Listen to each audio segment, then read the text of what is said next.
يورجن كلوب ينقذ صلاح من ايه؟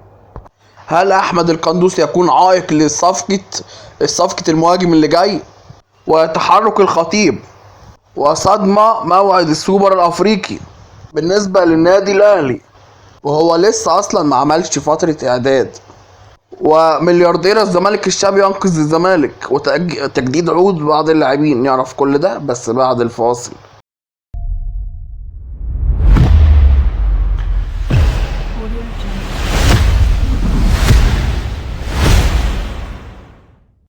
اهلا بكم في حلقة جديدة من اخبار الكورة مع الاصل.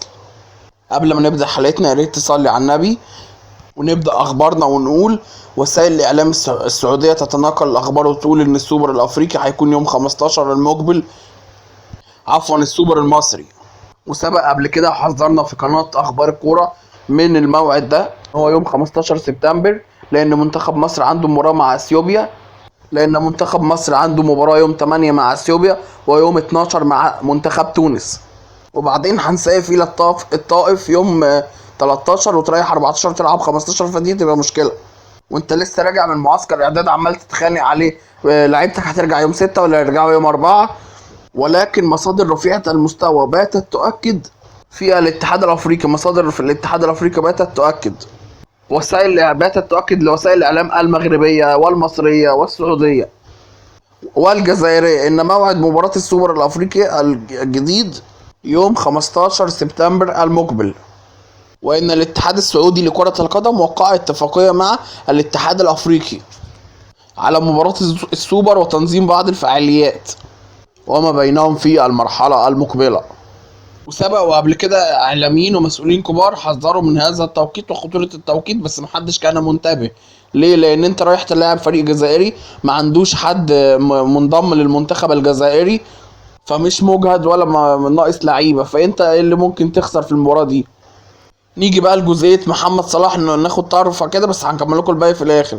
ان محمد صلاح يورجن كلوب انقذه زي ما قريت في العنوان، انقذه وقال لك مو صلاح مش للبيع، واتقفل هذا الملف تماما. لكن ما تعرفش اغراءات اتحاد جده لليفربول وللاعب محمد صلاح ممكن برضو تغريهم وينتقلوا، يعني ممكن، بس المدرب متمسك بيه يعني.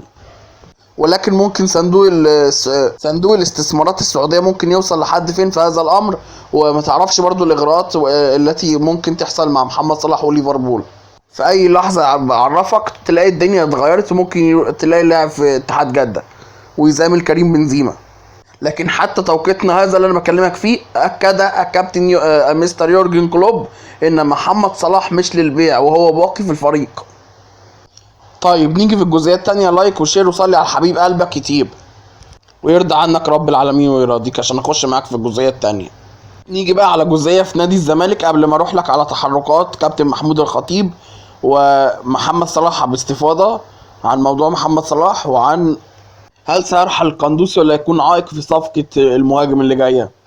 نخش في الموضوع بقى على طول. الملياردير الشاب للنادي الزمالك، اجتماعات رموز نادي الزمالك العظام بقى، نخش لك في تفاصيل اجتماعات رموز نادي الزمالك العظام للبحث عن رئيس يكون شاب ويكون ايقونة في نفس الوقت، ان هو يعمل شغل كويس ويكون ايقونة وممتاز كده، ويبقى زي يمشي على نظام النادي الاهلي وسيستم النادي الاهلي مثلا. اللهم صل على سيدنا محمد. انت هنا الناس في نادي الزمالك بيدوروا على رمز عظيم يقدر يشيل نادي الزمالك ويقفل الازمات الماليه لنادي الزمالك. طموحاتهم عظيمه في البحث عن اسماء شابه وكوادر وتكون ايقونه زي ما قلنا لكم.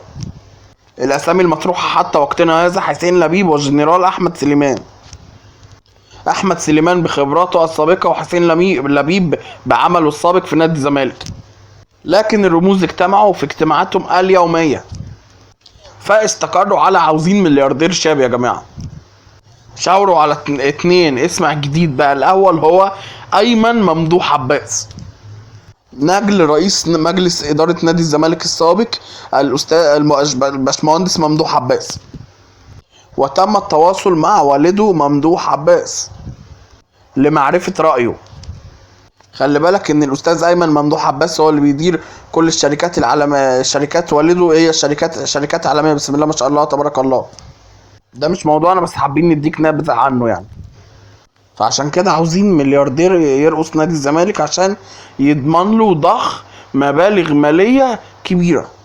وزي قبل كده زمان لو نتذكر عبد اللطيف ابو رجيله لما كان ملياردير، وكان زي هما بقى عاوزين المشهد ده تاني، المنظر ده تاني يعني. فرفض الاستاذ ممدوح عباس ترشح نجله الاستاذ ايمن ممدوح عباس لرئاسه نادي الزمالك، فاتقفل باب ممدوح عباس، بس وعد انه هيدعم نادي الزمالك. اما الملياردير التاني اللي هما بيتكلموا فيه والشخصيه التانيه، الشاب بقى والمليونير واللي له خبرات في اداره نادي الزمالك، فهو هاني بيه العتال، نائب رئيس نادي الزمالك السابق، اللي هو ايضا ابتعد عن الانتخابات الماضيه وبقى بيدير عمله الخاص وبعد عن الانتخابات تماما، الانتخابات الماضيه يعني. وهاني بيرزي مش بيتكلموا عليه كرجل اول، هو بيقولوا يبقى نائب رئيس او حاجه زي كده. لو سالتوني انا اقول لكم هاتوا الاستاذ احمد مرتضى منصور، لان هو والد اغنى مني وملياردير وشاب وحاجه جميله يعني. خلاص ما تدوروش كتير وتتعبوا نفسكم. طيب خلصنا الجزئيه دي، لايك وشير وصلي على حبيب قلبك كتير، وننتقل في الجزئيه الثانيه.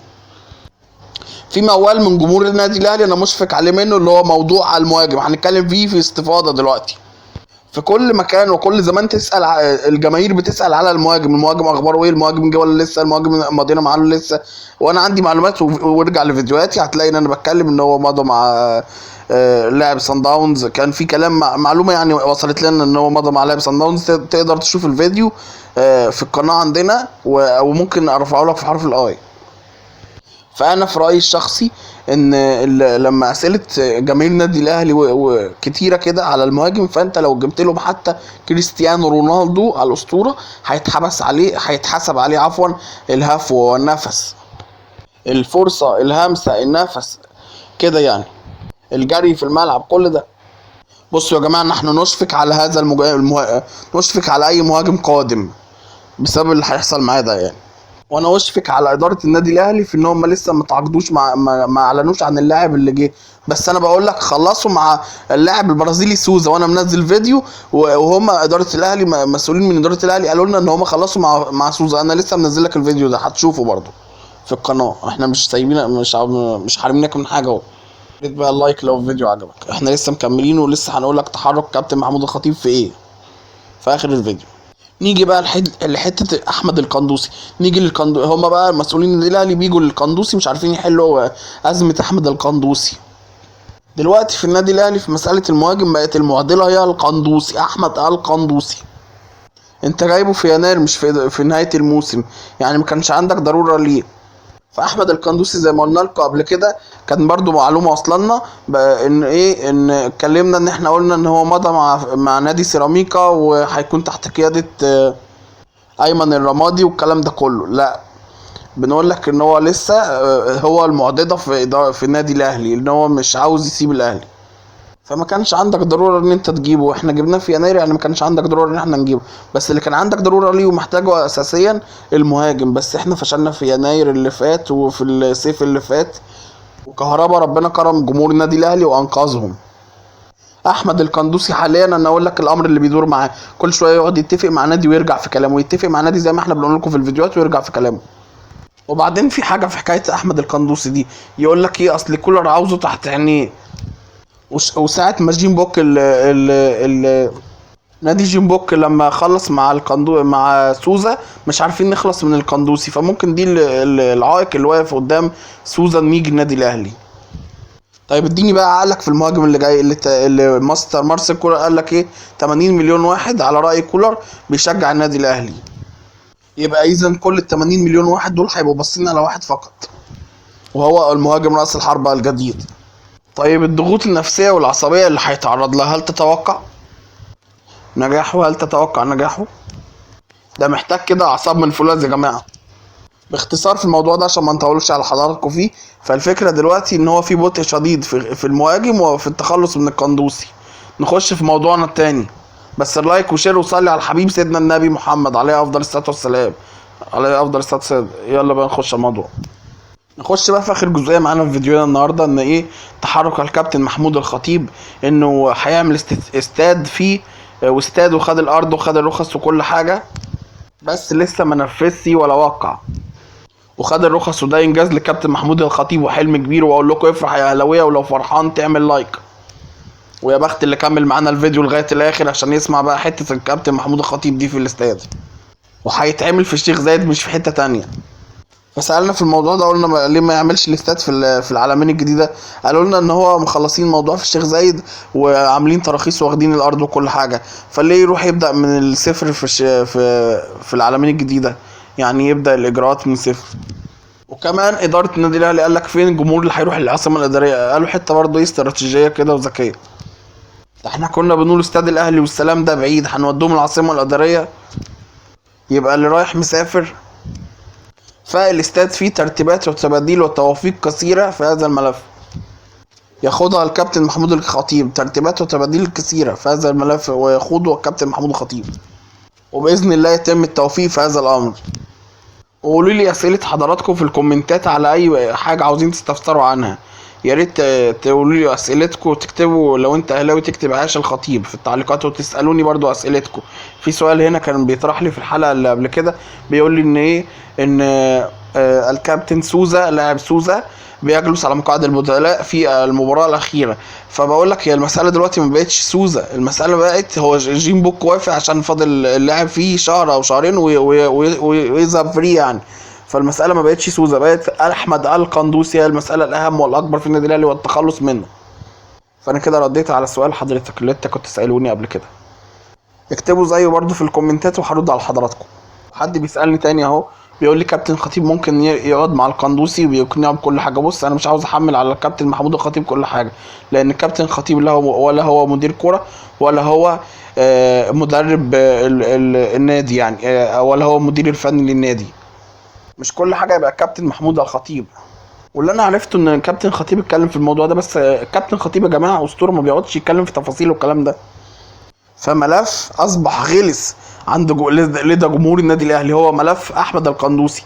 وكابتن خطيب اتكلم معاه، بس ايه، على يعني ما بيخش في تفاصيل. هو قال له احنا عاوزينك معانا بس خلص مع امير، واحنا متمسكين بيك يعني، مش هنبيعك والكلام ده. فايه، واللاعب اقتنع يعني، فما بيخش في تفاصيل والكلام ده يعني. بس كده نكون انهينا الفيديو معاكم النهارده. اللهم لا تتركني ضلال، ولا واصرف عني الشر، والهمني راحة الضمير حتى استطيع ان انام. وصلي وسلم واللهم صل وسلم وبارك على سيدنا محمد في العالمين انك حميد مجيد. اشوفكم على خير الحلقه الجايه.